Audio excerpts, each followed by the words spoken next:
गौतम बुद्ध के अनुसार मौन रहने की शक्ति इतनी ज्यादा है कि यह आपकी सारी चिंता, आपके सारे टेंशन और आपके सारे तनाव को चुटकी में खत्म कर देती है और आपको एक ऐसा मनुष्य बना देती है जिस मनुष्य से बात करने के लिए दूसरे लोगों की बहुत इच्छा होती है।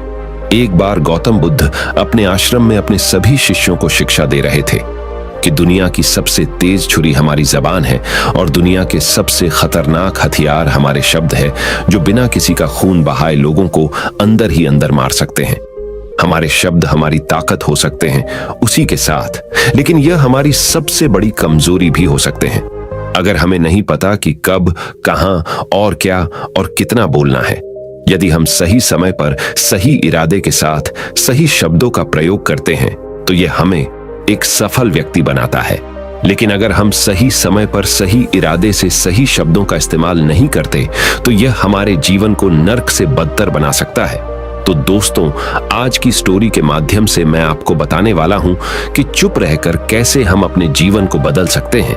आपको चुप रहने की शक्ति का एहसास इस वीडियो में होने वाला है। वीडियो शुरू करने से पहले कमेंट बॉक्स में नमो बुद्धाय लिखकर वीडियो को लाइक जरूर करें। तो चलिए शुरू करते हैं। इस कहानी को जापान में एक बहुत ही प्रसिद्ध बौद्ध भिक्षु रहा करते थे। उनका नाम रिसाई था। रिसाई अकेले रहते थे। दुनिया के शोर शराबे से दूर जंगल में वो रहते थे और वह बड़े ही ध्यानी और प्रभु भक्त व्यक्ति थे, इसलिए वह पूरे जापान में बहुत अधिक प्रसिद्ध थे। एक दिन एक राजकुमार रिसाई के पास आया और बोला, हे प्रिय भिक्षु, मैं हमेशा थका हुआ, निराश और परेशान महसूस करता हूँ। मेरा मन बहुत अशांत रहता है। हालांकि मेरे पास सब कुछ है, दौलत, शोहरत, सुख सुविधाएं जो हर व्यक्ति चाहता है या पाने की इच्छा करता है, लेकिन फिर भी मेरे अंदर इतनी अशांति और चिंता क्यों है? रिसाई ने उसकी बात बहुत ही ध्यानपूर्वक सुनी और कुछ सोचने के बाद कहा, तुम इस प्रश्न का उत्तर जानते हो, बस तुमने कभी इस प्रश्न को हल करने की कोशिश नहीं की है। रिसाई ने आगे कहा, मैं एक रिसर्च करना चाहता हूं, क्या तुम मेरा साथ उसमें दोगे? इस रिसर्च के बाद तुम्हारे जीवन में किसी भी तरह की अशांति और चिंता नहीं रहेगी। ये बातें सुनकर राजकुमार बहुत हैरान था। उसने रिसाई से कहा, बताइए, मुझे क्या करना होगा? अपने मन की शांति के लिए मैं कुछ भी करने को तैयार हूं। राजकुमार की इन्हीं बातों को सुनकर भिक्षु ने कहा, तो फिर आप अगले 15 दिन के लिए मेरे आश्रम में रहोगे और एक सामान्य व्यक्ति की तरह अपना जीवन व्यतीत करोगे और इन 15 दिनों में तुम अकेले और चुपचाप रहोगे, जितना हो सके कम बोलोगे। राजकुमार उस भिक्षु की बातें सुनकर सहमत हो गया। पहले दिन राजकुमार को लगा कि उसका मन सामान्य से अधिक अशांत और विचलित है। उसके मन में तरह तरह के विचार आ रहे हैं थे और वह आम लोगों की तरह जीवन जीने में असहज महसूस कर रहा है। उसे अंदर से बोलने की इच्छा हो रही थी, लेकिन वह चुपचाप रहा। उसके मुंह से एक भी शब्द नहीं निकला, बस वह चुपचाप बैठा रहता। लेकिन रात होते होते उसे अंदर ही अंदर शांति का अनुभव होने लगा। उसके लिए यह अनुभव अजीब था। वह खुद से पूछ रहा था कि वह अंदर ही अंदर इतना खुश क्यों है और उसकी आंतरिक बेचैनी और चिंता कम क्यों होने लगी है। अगले दिन राजकुमार अकेला चुपचाप बैठा रहा और वह प्रकृति को निहार रहा। वह पौधों को, फूलों को, आकाश में उड़ रहे पक्षियों को, वह अपने जीवन में पहली बार यह अद्भुत दृश्य महसूस कर रहा था कि उसके पास कितनी सुंदरता है। वह दिन भर प्रकृति की सुंदरता को निहारता रहता और उसकी ताजगी को महसूस करता रहता। इसी तरह से 10 दिन बीत गए और उसके मन की सारी बेचैनी, सारी हलचल, सारी उथल पुथल और सारा तनाव गायब हो गया। 11वें दिन की सुबह राजकुमार फिर से एकांत में बैठ गया और कुछ ही मिनटों में उसकी आंखें अपने आप बंद हो गईं और वह गहरे ध्यान में चला गया। वह पूरे दिन वहीं पर आंखें बंद करके बैठा रहा और गहरे ध्यान में डूबा रहा। ना कोई शब्द, ना कोई चिंता। राजकुमार भीतर से असीम शांति और आनंद से भर गया। राजकुमार अपने बाकी के 4 दिन इसी तरह गहरे ध्यान में व्यतीत करने के बाद 15 दिन बाद रिसाई के सामने प्रस्तुत हुआ और रिसाई को प्रणाम करके बोला, प्रिय भिक्षु, मुझे उत्तर मिल गया कि मेरे मन में इतनी उथल पुथल और चिंता क्यों थी। मैं जान गया कि मेरा मन इतना अशांत और विचलित क्यों था। रिसाई मुस्कुराते हुए पूछा, बताओ, क्या उत्तर मिला तुम्हें? राजकुमार ने कहा, मैं आवश्यकता से अधिक बातें करता था। मैं किसी पर भी अपने शब्द और ऊर्जा व्यर्थ करता था। मैं दिन भर अपने लोगों से फालतू की बातें करता रहता और फिर उन्हीं के बारे में अकेले में सोचता रहता और ज्यादातर समय नकारात्मक ही सोचता रहता। इस तरह मैं बस अपना समय बर्बाद कर रहा था। ज्यादा बोलने और नकारात्मक सोचने की वजह से मेरा मन अशांत और बेचैन हो गया था, और इसी वजह से मैं किसी भी काम को ठीक से नहीं कर पा रहा था, जिसकी वजह से मैं हर काम में असफल होने लगा। और फिर इन्हीं लगातार मिलने वाली असफलताओं की वजह से ही मैं और भी उदास और चिड़चिड़ा हो गया। इन्हीं सभी चीजों की वजह से मेरा जीवन नष्ट हो रहा था। लेकिन यहां पर बिताए हुए 15 दिन मेरे लिए पूरी तरह से अलग थे। मुझे कुछ अलग ही एहसास यहां पर हो रहा था। अब मुझे ऐसा लग रहा है मैं अपना जीवन पूरी तरह से जी रहा हूं, लेकिन इससे पहले मैं अपना जीवन गलत तरीके से जी रहा था। और मैंने यह भी सीखा कि हमें सिर्फ ध्यान करने की जरूरत नहीं है। ध्यान अपने आप होता है जब हम शांत और मौन होते हैं। ध्यान के पिछले कुछ दिनों के दौरान मैंने जो पहली चीज सीखी वह यह है कि मनुष्य के जीवन की सबसे महत्वपूर्ण चीज स्वयं को जानना ही है। यह सुनकर रिसाई ने कहा, सिर्फ तुम ही नहीं, दुनिया में ज्यादातर लोग जरूरत से ज्यादा बोलते हैं। आज भी लोग ज्यादातर समय केवल एक दूसरे को नीचा दिखाने के लिए ही बोलते हैं। कुछ लोग ना चाहते हुए भी बातें करते हैं और अपना जीवन बर्बाद कर लेते हैं। रिसाई ने राजकुमार को चुप रहने का महत्व समझाते हुए कहा। एक बार गौतम बुद्ध से उनके शिष्यों ने पूछा, प्रिय बुद्ध, आप ज्यादातर समय चुप क्यों रहते हैं? बुद्ध ने कहा, क्योंकि चुप रहने से व्यक्ति अंदर से अनंत शांति की गहराइयों में होता है। मौन अपने भीतर उतरने की पहली सीढ़ी है। मौन के बिना स्वयं को जानना असंभव है। स्वयं को जानने और समझने का पहला नियम है कि मौन हो जाओ। उतना ही बोलो जितना अत्यंत आवश्यक हो। बेफिजूल की बातें करना छोड़ दो। तुम अचानक पाओगे कि 90% से भी ज्यादातर लोग व्यर्थ ही ज्यादा बोलकर अपना समय बर्बाद कर रहे हैं। ना बोलने का कोई भी नुकसान नहीं है, लेकिन यदि आप ज्यादा बोलते हैं तो आप अत्यधिक गलती कर देते हैं। अगर व्यक्ति कम बोलना शुरू कर दे तो दुनिया की 90% मुसीबतें कम हो जाएगी, झगड़े फसाद कम हो जाएंगे, उपद्रव कम हो जाएंगे। अगर लोग थोड़ा चुप रहना सीख लिए, संसार की बहुत सारी समस्याएं हैं, बहुत सारा उपद्रव सिर्फ बोलने से पैदा होते हैं। सारी बात मौन सीखने की है। जब तुम नहीं बोलते तब तुम एकांत में अकेले हो गए। भरे बाजार में भीड़ में खड़े हो नहीं बोलते। हिमालय के शिखर में पहुंच गए। जिसने मौन की कला जान ली वो भीड़ में भी अकेले होने की कला जान लेता है। एकांत में तो आदमी स्वर्ग में है। दूसरे की उपस्थिति ही बेचैनी पैदा करती है। पहले तुम्हें चुप रहने की शक्ति को धारण करना होगा। इससे तुम अधिकतर ऊर्जा को बचा लोगे और फिर इस स्थिति में पहुंच जाओगे कि तुम कम बोलने लगोगे। अगर तुम किसी के यहां पर जा रहे हो और परेशान हो जाओ तो ऐसे में उचित है कि आंखें बंद कर लो और अपने में खो जाओ। वहां से आपको ताजगी महसूस होगी, क्योंकि तुम्हारे अंदर ही जीवन का वो स्रोत छिपा हुआ है, वह किसी दूसरे में नहीं है। इसके बाद राजकुमार उस रिसाई से पूछते हैं, आखिर कौन हमें अपने अंदर तक लेकर जाएगा? ये बातें सुनकर रिसाई बुद्ध कहते हैं, तुम्हें स्वयं ही अपने अंदर उतरना होगा और वहीं से परम राज्य जीवन का आनंद ले पाओगे। आनंद का यहीं से जन्म हुआ है। यहीं से तुम मौत में डूब जाओगे। यही तुम्हारा सूरज उदय होगा और यहीं से अस्त होगा। इसी प्रकार तुम बार बार इबकी लगाओ। जब भी तुम इबकी लगाकर लौटोगे वहां से तुम पाओगे फिर ताजगी भरी जीवन की नई संपदा मिलेगी। इस नई शक्ति के जन्म होने से तुम्हारी थकान गई, उदासी गई, चिंता गई। जैसे कोई स्नान करके लौटता है तो शरीर शीतल हो जाता है, शांत हो जाता है। ऐसे ही जब कोई भीतर से साफ होकर वापस आता है, मौन में स्नान करके लौटता है, तो समस्त अस्तित्व, समस्त व्यक्तित्व शांत और मौन हो जाता है, आनंदित हो जाता है। जब तुम आंतरिक मौन की उस पराकाष्ठा पर पहुंच जाओगे तब तुम पाओगे कि बोलने से भी तुम्हारा मौन खंडित नहीं होता, वो बना ही रहता है। उसकी एक अंतर्धारा लगातार तुम्हारे भीतर बहती रहती है। तुम बोलते तो हो, तुम शब्द का उपयोग भी करते हो, लेकिन वो तुम्हारे मौन को खंडित नहीं कर पाती। एक बार गहरे मौन में स्थिर हो जाओ, फिर तुम्हारी वाणी में भी मिठास आ जाएगी। तुम्हारा बोलना संगीत पूर्ण होगा, तुम्हारा बोलना सत्य होगा। तुम बोलोगे तो दूसरों पर भी शीतलता छा जाएगी। जैसे ही तुम अंदर से चुप होते हो, तुम इतने शक्तिशाली होने लगते हो कि समाज की निर्भरता तुम छोड़ने लगते हो और तुम्हारे जीवन में एक मस्ती आती है जो केवल दीवानों के जीवन में होती है। तुम्हारे चेहरे पर एक नई रौनक आ जाती है। तुम्हारी आंखें किसी अमृत के समान हो जाती है और तुम अनंत शांति के समुद्र में डूबने लगते हो। इतना कहकर भिक्षु रिझाई ने अपनी बात खत्म की और वो मौन में चले गए। राजकुमार उनका धन्यवाद कर अपने महल में चला गया। दोस्तों, आपने भी अनुभव किया होगा कि बहुत ज्यादा बात करने से दिमाग अशांत हो जाता है, जिससे हम अपने दिमाग पर नियंत्रण खो देते हैं और साथ ही अपना ध्यान भी खो देते हैं। जो लोग बहुत ज्यादा बोलते हैं उनके पास किसी एक काम पर ध्यान केंद्रित करने की काबिलियत नहीं होती। वो अपने किसी भी लक्ष्य पर पूरी तरह से ध्यान केंद्रित नहीं कर पाते। अगर हमारा दिमाग एक जगह केंद्रित नहीं है तो हम जीवन की सच्चाई नहीं समझ पाते और ना ही मनचाही सफलता कभी हासिल कर पाएंगे। इसके अलावा भी आपने देखा होगा कि जो लोग अधिक बोलते हैं वो अक्सर लोगों के बीच हंसी का पात्र बन जाते हैं, और जो लोग कम बोलते हैं और अपनी बात पर कायम रहते हैं उन्हें लोगों से सम्मान मिलता है। लोग उनकी बातों को सुनते हैं और उन पर भरोसा भी करते हैं।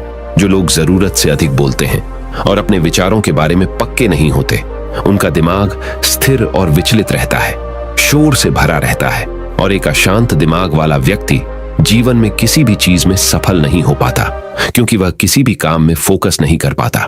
यदि किसी व्यक्ति को यह पता है कि उसे कब, कहां और क्या बोलना है, तो वह व्यक्ति सच में बहुत बुद्धिमान है, और ऐसा व्यक्ति जहां भी जाता है उसका व्यक्तित्व आकर्षण का केंद्र बन जाता है और वह जो कुछ भी करता है उसमें सफल अवश्य होता है। अगर हम किसी महान और सफल व्यक्ति के व्यक्तित्व को गहराई से देखें तो पाएंगे कि वो कम बोलते हैं और कम से कम शब्दों में अपनी बात खत्म कर देते हैं। वो बोलने से पहले वो चीजों और जिसके बारे में उसे बोलना है उनके बारे में गहराई से सोचते हैं। लेकिन जो लोग बहुत ज्यादा बोलते हैं, बहुत बार वो झूठ भी बोलते हैं और अपनी बातों से दूसरों के मन और विचारों पर कचरा डालते रहते हैं। वह ज्यादातर समय दूसरों की बुराई करते रहते हैं, इसलिए उनके अपने भी उनसे नफरत करने लगते हैं और उनसे बचने की। सभी शिष्यों ने अपनी शक्ति के अनुसार छोटे बड़े संकल्प लिए और गुरु को अपने अपने संकल्प के बारे में बताकर वहां से चले गए। लेकिन वह शिष्य जो खुद को सबसे अलग और बड़ादा दिखाना चाहता था, वह सीधे गुरु की कुटिया में पहुंच गया और बोला, मैं कोई छोटा मोटा संकल्प नहीं लेना चाहता, बल्कि खुद की ही जैसे एक बड़ेढ़ा और महान संकल्प लेना चाहता हूं।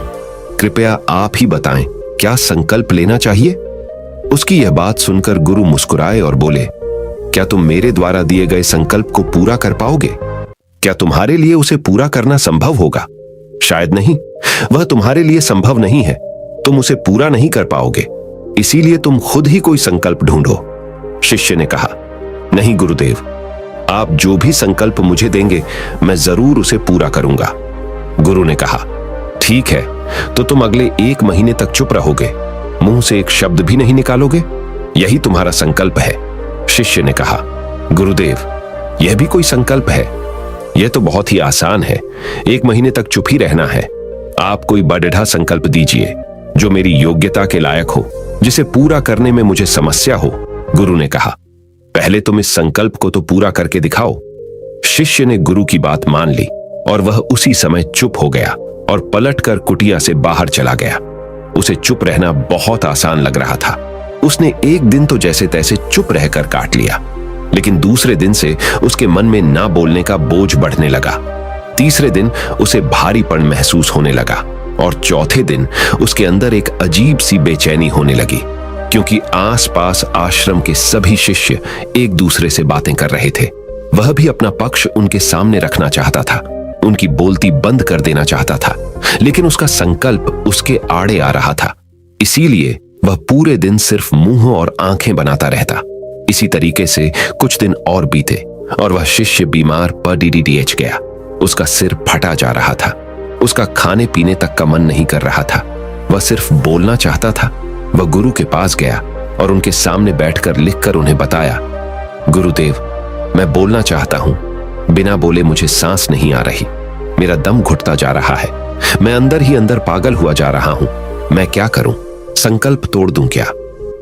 यह पढ़कर गुरु मुस्कुराए और बोले, संकल्प तो तोड़ने के लिए ही होते हैं, लेकिन जो अपने संकल्प को पूरा कर लेता है वही अपनी आंतरिक शक्ति को बढ़ाता है, और जो अपनी आंतरिक शक्ति को बढ़ा लेता है वह समाज और जागृति की राह पर आगे भी आज जाता है। संकल्प का लेना भी तुम्हारे हाथ में था और इसे तोड़ना भी तुम्हारे ही हाथ में है। तुम्हारे बहुत से भाई अपने संकल्प को तोड़कर अपनी पुरानी दिनचर्या पर वापस आ चुके हैं। अगर तुमसे नहीं हो पा रहा तो तुम भी संकल्प तोड़कर अपनी पुरानी दिनचर्या पर वापस जा सकते हो। लेकिन याद रहे, अगर आज तुम इस छोटे से संकल्प को नहीं संभाल पा रहे तो तुम अपनी बाकी की पूरी जिंदगी को कैसे संभाल सकोगे? बाकी फैसला पूरी तरह से तुम्हारे हाथों में है। गुरु की यह बात उस शिष्य के दिल में चोट कर गई। वह बिना कुछ बोले वहां से वापस चला गया और खुद को अपनी कुटिया में बंद कर लिया। वह केवल अपने जरूरी कामों के लिए ही कुटिया से बाहर निकलता, बाकी सारे समय कुटिया के अंदर ही बैठा रहता। 15 दिन बीत चुके थे और आश्रम के लगभग सभी शिष्यों का संकल्प अब तक टूट चुका था, लेकिन उसका संकल्प अभी भी जारी था। संकल्प लेने के बाद से अब तक उसने एक शब्द भी नहीं बोला था। सारा आश्रम हैरान था कि इतना बोलने वाला इंसान चुप कैसे हो गया। 15 दिन बीतने के बाद वह दोबारा अपने गुरु के पास गया और लिखकर बताया है, गुरुदेव, मैं बाहर से तो चुप हूं, लेकिन मेरे भीतर बहुत सी आवाजें हैं, बहुत सी चीख पुकार और शिकायतें हैं। मैं अंदर ही अंदर बात करता रहता हूं। मेरा मन तरह तरह के प्रश्न पूछता रहता है। मैं बाहर से जितना मौन हूं, भीतर से उतने ही शोर शराबे से भरा हुआ हूं। क्या इस तरह से मेरा संकल्प अभी भी जारी है? गुरु ने कहा, हां, तुम्हारा संकल्प अभी भी जारी है, लेकिन जब तक लोगों की यह आवाजें तुम्हारे कानों में पेड़ी देती रहेंगी, तुम्हारा मन बोलता रहेगा, क्योंकि इसे तो आदत है बोलने की। तुम भले ही बाहर से चुप रहो, लेकिन तुम अंदर ही अंदर बोलते रहोगे। तुम्हें इन बातों से, इन आवाजों से दूर जाना पड़ ही रहेगा। शिष्य गुरु को प्रणाम कर वहां से चला जाता है और सुबह होते ही अपनी कुटिया छोड़कर जंगल की तरफ चला जाता है। कई दिन बीत जाते हैं, संकल्प का समय भी पूरा हो जाता है, लेकिन शिष्य लौटकर नहीं आया। आश्रम में सभी को डर था कि कहीं जंगली जानवर ने उसे खा ना लिया हो। इस बीच उसे ढूंढने की बहुत कोशिश की गई, लेकिन वह कहीं नहीं मिला। सभी गुरु भाइयों ने मान लिया था कि जंगली जानवरों ने उसे अपना शिकार बना लिया है, लेकिन गुरु को ऐसा नहीं लगता था। एक दिन आश्रम का एक अन्य शिष्य गुरु के पास आया और बोला, गुरुदेव, हमारे उस अधिक बोलने वाले भाई के साथ क्या हुआ होगा? क्या जानवर ने उसे मार दिया होगा? गुरु ने कहा, हो सकता है कि जानवरों ने उसे अपना शिकार बना लिया हो, लेकिन उसके न लौटने की एक दूसरी वजह भी हो सकती है। शायद उसे वह मिल गया है जिसके लिए वह गया था। फिर शिष्य ने पूछा, गुरुदेव, क्या ज्यादा बोलना इतना हानिकारक होता है? गुरु ने कहा, इंसान के जीवन के बहुत सारे दुखों में से एक दुख यह भी है कि वह कभी चुप नहीं रह सकता, हमेशा कुछ ना कुछ बोलता ही रहता है। सिर्फ हमारे बोलने के कारण हमारे आधे से ज्यादा दुख पैदा होते हैं। परिवार के अधिकतर झगड़ों की वजह हमारा बेमतलब बोलना ही होता है। हम में से कोई भी चुप नहीं रहना चाहता। हम बस सामने वाले को सुना देना चाहते हैं। जो भी हमारे मन में है सब निकालकर उसके मन में बैठा देना चाहते हैं। उसे समझा देना चाहते हैं कि देख, तू गलत है और मैं सही। और इस तरीके से सब एक दूसरे की सडड ही गली बातों को ग्रहण कर रहे हैं। इस तरीके से सुनने और सुनाने का यह काम जिंदगी भर चलता रहता है। लेकिन इस नासमझी में हम अपना समय, अपना जीवन, अपनी समझ और सबसे महत्वपूर्ण व कीमती पल जो जिए जा सकते हैं, जिनको अनुभव किया जा सकता है, जिनमें आनंद को प्राप्त किया जा सकता है, यह सब खो देते हैं। लेकिन इसके बदले हमें मिलता क्या है? कुछ नहीं, सब व्यर्थ और बर्बाद हो जाता है। इस पागलपन में हमने क्या खो दिया? इसका एहसास केवल कुछ ही लोगों को हो पाता है।